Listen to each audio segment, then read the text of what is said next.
The Grand Marlow Hotel was known for its elegance and old-world charm. Nestled in a quiet corner of the city, it attracted guests seeking a touch of luxury.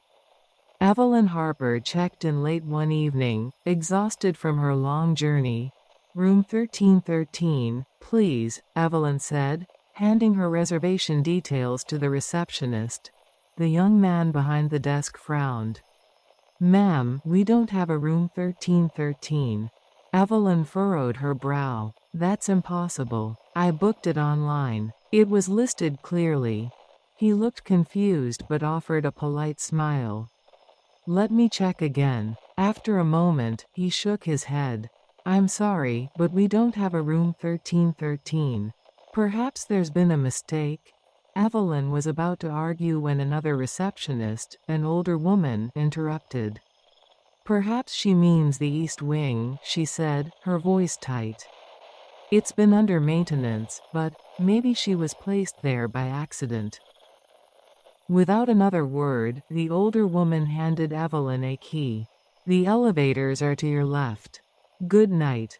Evelyn was puzzled by the exchange but too tired to question it.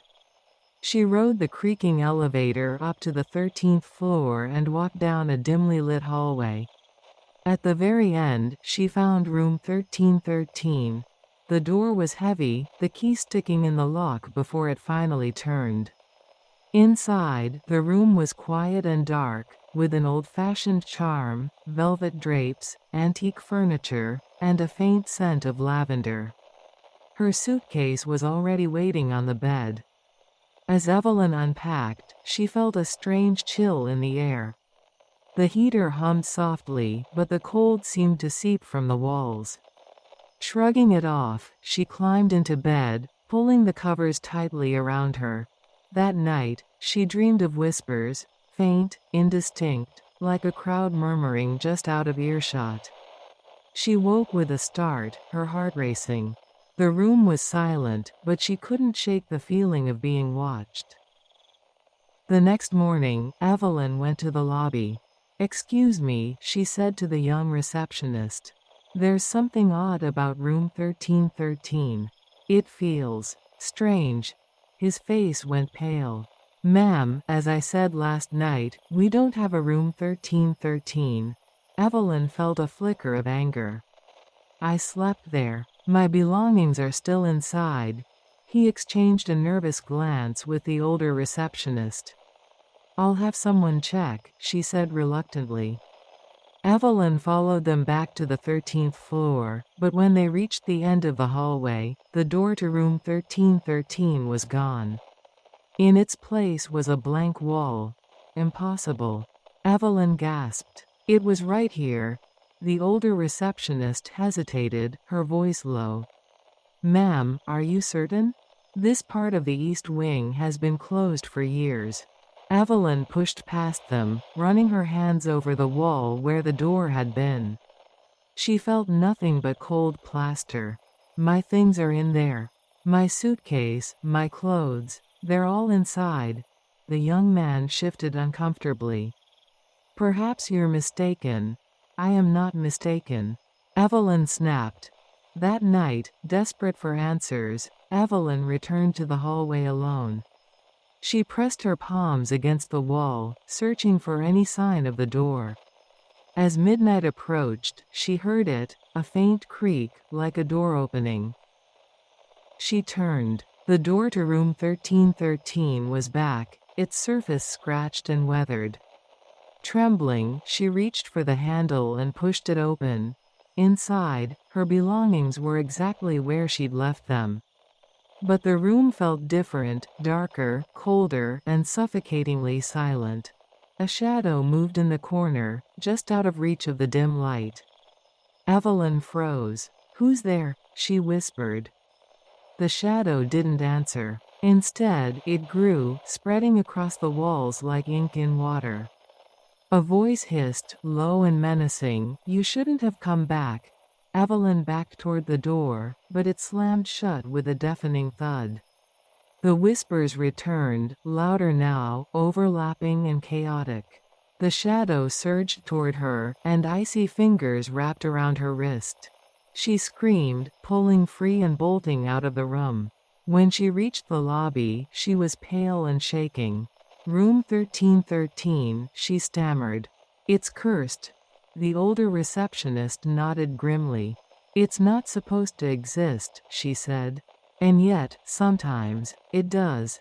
Evelyn left the Grand Marlowe that night, never looking back. But she couldn't shake the memory of the room, or the malevolent presence waiting within. And as she unpacked at her next destination, she found a single item in her suitcase that didn't belong to her: the tarnished key to room 1313.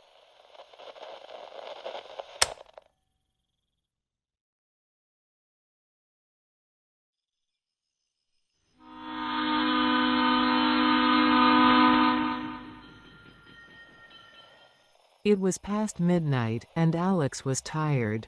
They had worked late at the office, and the last train home was their only option. The subway car was mostly empty, except for a few passengers scattered throughout. A man in a suit stared at his phone. A woman held a sleeping child. A teenager sat near the back, headphones on, bobbing his head to music Alex couldn't hear. Alex settled into a seat near the window, letting the hum of the train calm their nerves. The dim lights flickered slightly, but that wasn't unusual on the old subway line. The train rocked gently as it sped through the tunnels, and Alex felt their eyes grow heavy. Suddenly, the train screeched to a stop. Alex jolted awake, heart racing. They looked out the window but saw only darkness. The station they had stopped at was unfamiliar. The tiles on the walls were cracked, the station name worn away. Dust and cobwebs clung to every surface, and it was eerily quiet. The announcement system crackled to life. "This is the final stop. Please, disembark." The voice was distorted, strange, almost inhuman. Alex frowned. This wasn't their stop. In fact, this station didn't seem to exist on any route they knew. The other passengers seemed calm, almost too calm. The man in the suit put his phone away and stood up, his face oddly blank. The woman with the child whispered something to her sleeping baby, her voice soft and soothing, yet the words didn't sound like any language Alex recognized. Alex pressed the button to open the doors, but nothing happened. They tried again, harder this time, but the doors didn't budge. Panic started to creep in. "Excuse me," Alex called out, their voice trembling. "Does anyone know what's going on? Why won't the doors open?" No one answered. Instead, the teenager with the headphones turned to look at Alex. His eyes were completely black. "You shouldn't have stayed on this train," he said, his voice hollow and echoing. Alex stumbled back, heart pounding. The other passengers were now staring at them, their eyes dark and empty. The whispers began then, soft and faint at first, but growing louder. They seemed to come from everywhere and nowhere, filling the train car with a chorus of voices that spoke of regret, pain, and loss. What is this?" Alex stammered, backing away.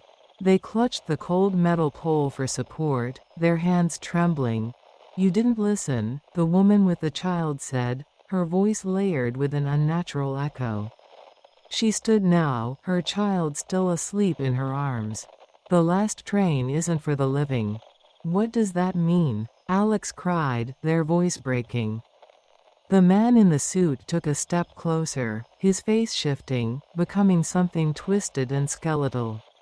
"You're not supposed to be here," he said. The whispers grew louder, rising to a deafening roar. Alex covered their ears, but it didn't help. The lights in the train car flickered wildly, plunging the space into alternating darkness and blinding brightness. Desperate, Alex ran to the door at the end of the car, slamming their fists against it. "Let me out," they screamed. The door suddenly slid open. Alex hesitated, looking back at the passengers, who now appeared as shadowy, faceless figures. "Go," one of them said, though Alex couldn't tell which. Without thinking, Alex stepped into the darkness beyond the door. The whispers followed, softer now, fading with each step. When Alex opened their eyes, they were standing on the sidewalk near their apartment. The streetlights glowed softly, and the sound of distant traffic filled the air.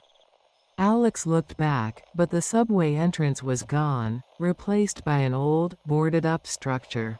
Shaking, they walked home, vowing never to take the last train again. Yet, deep down, Alex knew they had narrowly escaped something far worse than being stranded at an abandoned station. As they unlocked their door, a faint whisper echoed in their ear. "Next time, you won't be so lucky."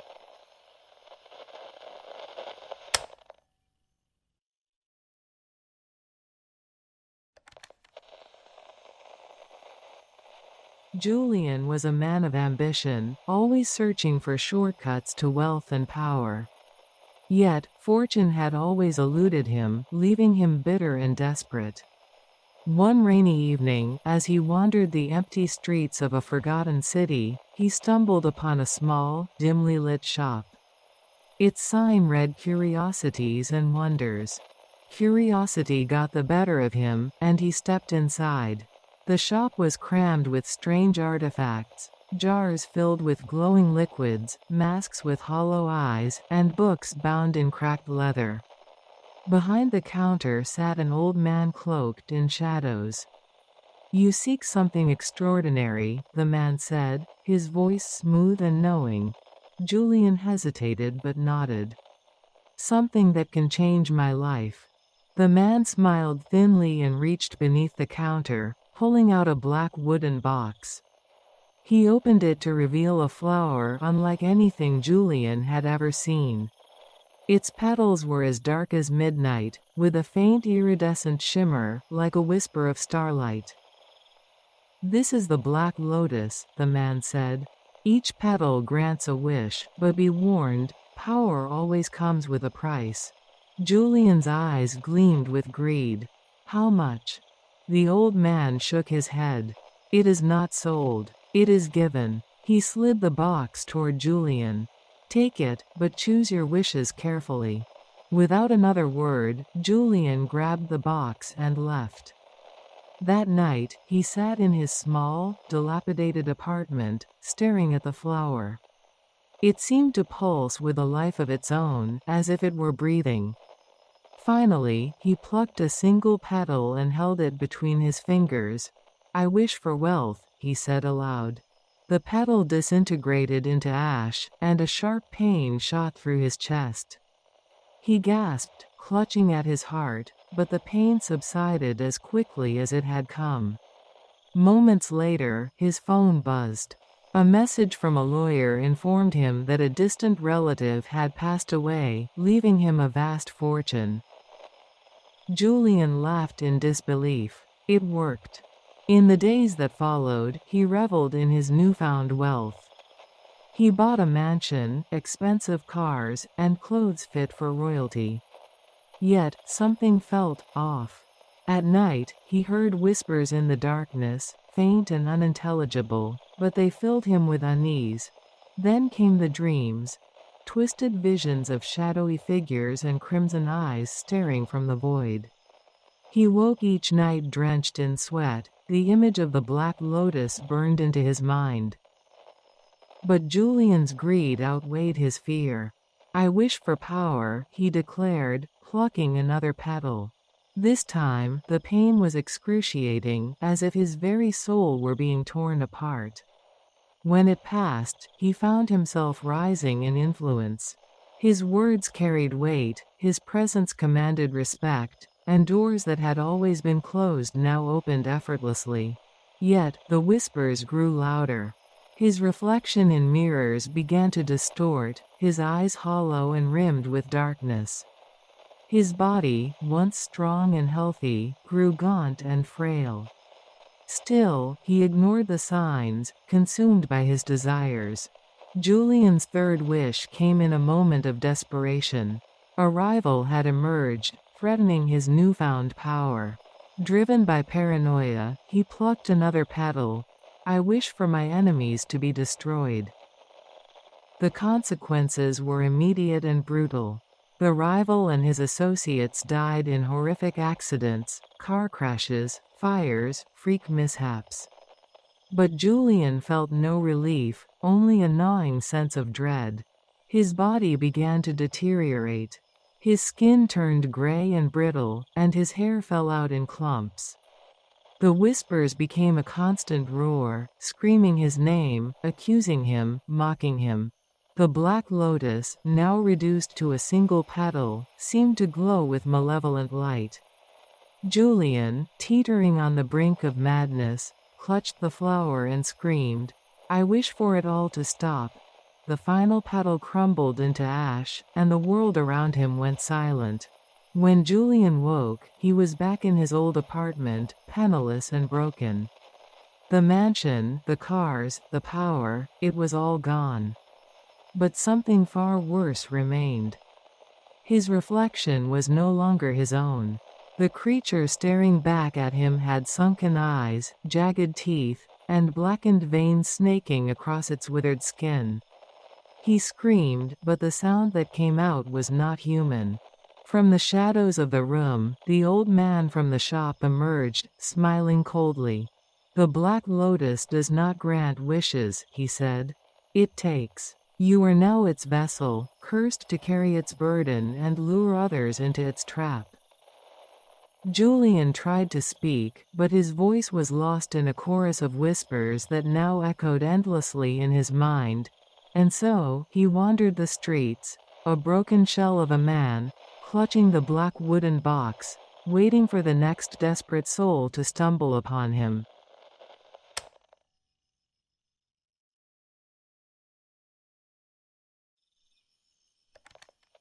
It began with the rain, heavy and unrelenting, drenching the streets of the city.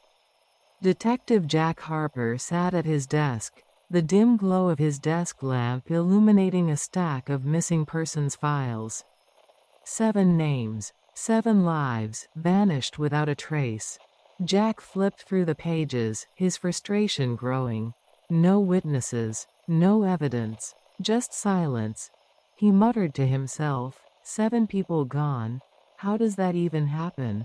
The clock ticked past midnight, and the rain continued to drum against the windows.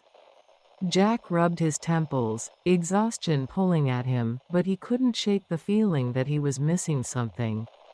As he reached for his pen to jot down a thought, he noticed an unfamiliar object on his desk. A sleek black fountain pen with gold trim, gleaming softly in the light. Where did this come from? He wondered aloud, turning it over in his hands. Etched along the side were the words, "To write is to erase." Jack frowned but set the pen aside, assuming someone had left it there by mistake. He returned to his notes, only to discover something strange. Details about Peter Lang, the first person to disappear, were missing from the file. Not just misplaced, gone. He flipped through the papers, his pulse quickening as he realized other files were also inexplicably blank. "This can't be happening," he murmured, rifling through his desk drawers. But the harder he looked, the more he noticed notes, documents, and even personal memos were vanishing as if they had never existed. A sinking feeling settled in his stomach. His eyes fell on the fountain pen. Hesitantly, he picked it up and wrote his own name on a blank sheet of paper. Jack Harper. The moment he finished the last letter, a sharp pain shot through his head, and the room seemed to warp around him. Shadows crept along the walls, moving unnaturally, as if alive. The air turned icy, and a faint whisper echoed through the room, though he was alone. Jack Harper? His name vanished from the paper, leaving it blank. Jack dropped the pen, his hands trembling. Whatever this pen was, it wasn't just a writing tool. It was something far more sinister. Determined to find answers, Jack retraced the steps of the missing people. Each location felt wrong, as though the air carried a weight no one else could feel. In one abandoned apartment, he found claw marks on the walls, as if someone had tried to resist being pulled into something unseen. The temperature plummeted wherever he searched, his breath fogging in the eerie silence. His investigation led him to an antique shop on the edge of town, a dusty, forgotten place that seemed untouched by time. The shopkeeper, an old man with clouded eyes, looked up as Jack entered and gave a knowing smile. "Ah," the man said softly, "the pen has chosen you." "Chosen me? What are you talking about?" Jack demanded. The shopkeeper gestured for Jack to sit. "That pen," he began, "was created by a man who sought to erase his mistakes. But every word written with it came at a terrible price. The ink doesn't just vanish, it takes something with it. A memory, a person, a piece of existence itself." Jack's stomach churned as the man's words sank in. "The missing people, they're not gone. They're trapped." The shopkeeper nodded gravely. "In a void, a place outside time and space. They're shadows now, caught between worlds. If you listen closely, you can hear them scratching at the edges." "How do I bring them back?" Jack's voice was desperate. The old man shook his head. "You can't. But you can stop it from claiming more. Destroy the pen." Jack left the shop with the pen clutched tightly in his hand. Standing on the edge of the city's river, he hesitated, the weight of his decision pressing down on him. The rain poured harder as he threw the pen into the rushing water, watching as it disappeared beneath the surface. For a moment, the oppressive silence lifted. Jack returned to his office, but the guilt lingered. The faces of the missing haunted him, their stories incomplete. The pen was gone, but its memory remained, a chilling reminder of what he couldn't undo. Months later, as Jack sat alone in the dim light of his office, he thought he heard it again, the faint, eerie hum of the pen. It was a sound that whispered of stories yet unwritten, lives yet to be erased, and mysteries that refused to let go. Some tools, Jack realized, were never meant to be used. And some stories never truly end.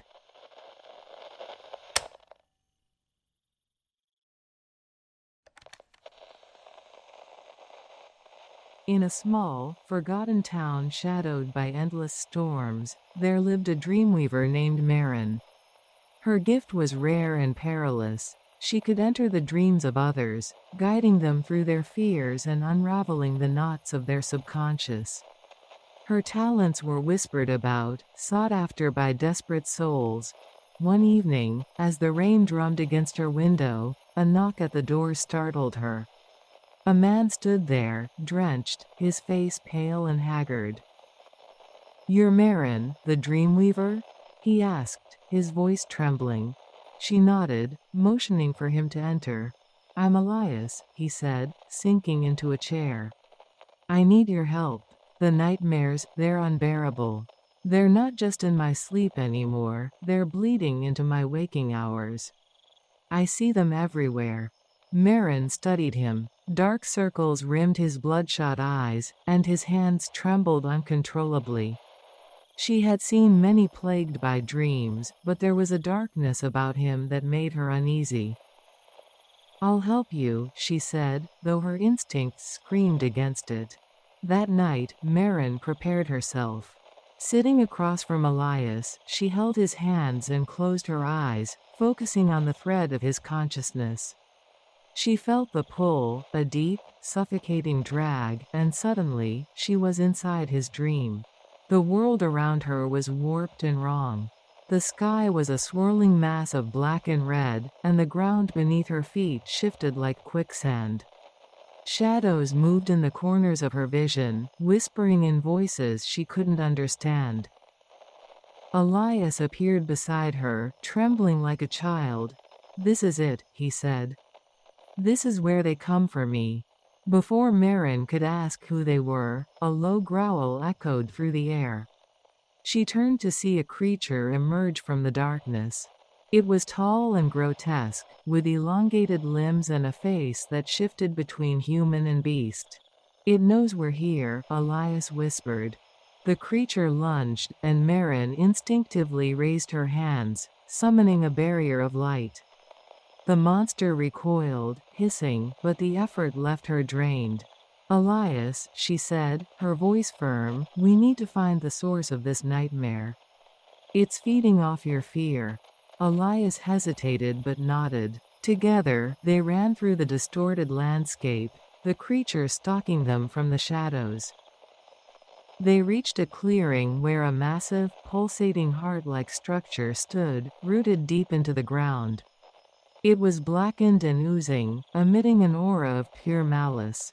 "This," Marin said, "is the core. We need to destroy it." As she approached, the ground beneath her split open, and dozens of creatures erupted, their clawed hands reaching for her. She fought them off with every ounce of her strength, but they were endless. Elias stood frozen, paralyzed by fear. "Elias," she screamed, "I can't do this alone." Something shifted in him. Clenching his fists, he stepped forward, his fear giving way to anger. Together, they struck the heart, Marin using her light and Elias channeling his will. The heart shattered, and the creatures dissolved into ash. The dream collapsed, and Marin woke with a gasp. Elias sat across from her, his face pale but calm. "It's over," he said, relief flooding his voice. But Marin wasn't so sure. In the days that followed, Marin began to notice strange occurrences. Shadows moved in places they shouldn't. People spoke of vivid, horrifying dreams that left them shaken even after waking. And then the first disappearance happened. A young woman vanished from her home, her bedsheets tangled as if she had been dragged away. Others followed, their rooms marked by an unnatural chill and claw-like scratches on the walls. Marin's dread grew. She realized the truth. Elias's nightmares hadn't been destroyed. They had been unleashed. One evening, Elias returned, his face twisted with guilt. "I didn't tell you everything," he confessed. "The nightmares aren't just mine. They're alive, and they're tied to me. When you destroyed the heart in my dream, you broke their cage. Now they're free." Marin felt a cold weight settle in her chest. There must be a way to stop this. "There is," Elias said, his voice hollow. "You'll have to enter my dreams again and face them. But this time, they'll be stronger. And if you fail..." He didn't need to finish. That night, Marin returned to the dream world, but it was worse than before. The darkness was suffocating, and the creatures were countless, their whispers louder, their claws sharper. She fought her way to the heart, which had reformed, larger and more twisted than before. As she prepared to strike, the creatures swarmed her, pulling her into the void. Elias's voice echoed faintly, "Marin, wake up." But she couldn't. Marin's body remained lifeless in her chair, her eyes open but unseeing. Elias fled, leaving the town to face the horrors he had unleashed. The nightmares spread, consuming dreams and dragging the unwary into their endless torment. And somewhere, trapped in the abyss, Marin fought endlessly, her light flickering as the darkness closed in. The Dreamweaver had become part of the curse she sought to break, her battle now an eternal nightmare.